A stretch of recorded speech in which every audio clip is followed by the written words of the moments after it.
Hi, it's Nishi. Hope you're having a really good day. And today's video, what I really want to talk about is what I learned from reading the book Clockwork by Michalowicz. So before I go into that, I just wanted to remind you, if you go to our website, n-accounting.co.uk, we've got some really good content on there to help you grow and scale your own business and get your finances to a point where they're really healthy.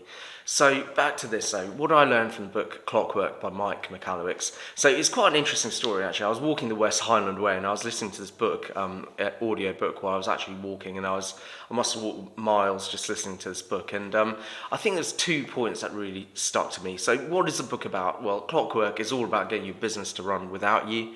And it's really important because when you get to a certain point in your business and you've got staff, then ultimately you will need to move away from just micromanaging to actually getting to the point where the staff run the business without you being too involved.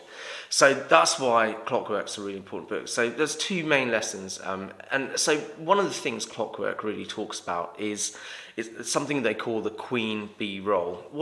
So you've got a hive of bees, right? And there's this one thing only the queen can do, which is lay eggs. There's a lot of other jobs in that hive, but mainly it just comes down to this one specialist role that the queen bee that is like ideally suited to do, and that is lay the eggs. And Clockwork as a book talks a lot about finding that queen bee role in your own business. So it is about delegating, but what it really talks about, because a lot of business owners out there, when they come to delegate, what they really struggle with is what to delegate first. So this book really talks about the importance of just finding the easiest things to delegate first, getting them out of the way, and then finding the next easiest thing, then the next easiest thing. And then eventually what will happen is you'll get to something called your queen bee role, which is the one thing that's really, really difficult to delegate.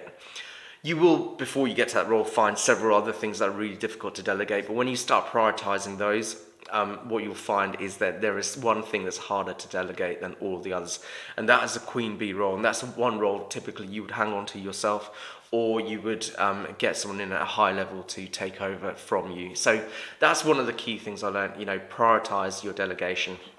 Second bit was about how to really enhance the initiative of your team. And one really important lesson that came out of that book for me was when your team members do something, even if it wasn't the way you would have done it yourself, just shut up. Don't say anything. Don't do anything.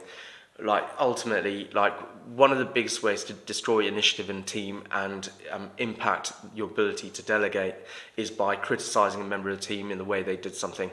So you should definitely give feedback. This book talks about the correct way to give feedback, and the correct way to give feedback is by actually having a debrief after that activity and then talking about what went well, what didn't go well, and giving the feedback through that point. But the most important thing is that debrief needs to happen later on. If you do it directly after that activity, then you will damage the confidence and initiative of that team member, and that will damage your business. So those are 2 takeaway lessons. Firstly, prioritize your delegation. Then secondly, don't say anything when a member of the team is going about and using their initiative. Let them get on with it. So I hope you found that summary useful, but if you've got questions about that or finances in general or anything about scaling a business, then get in touch and just ask me. I'll see you at the next video.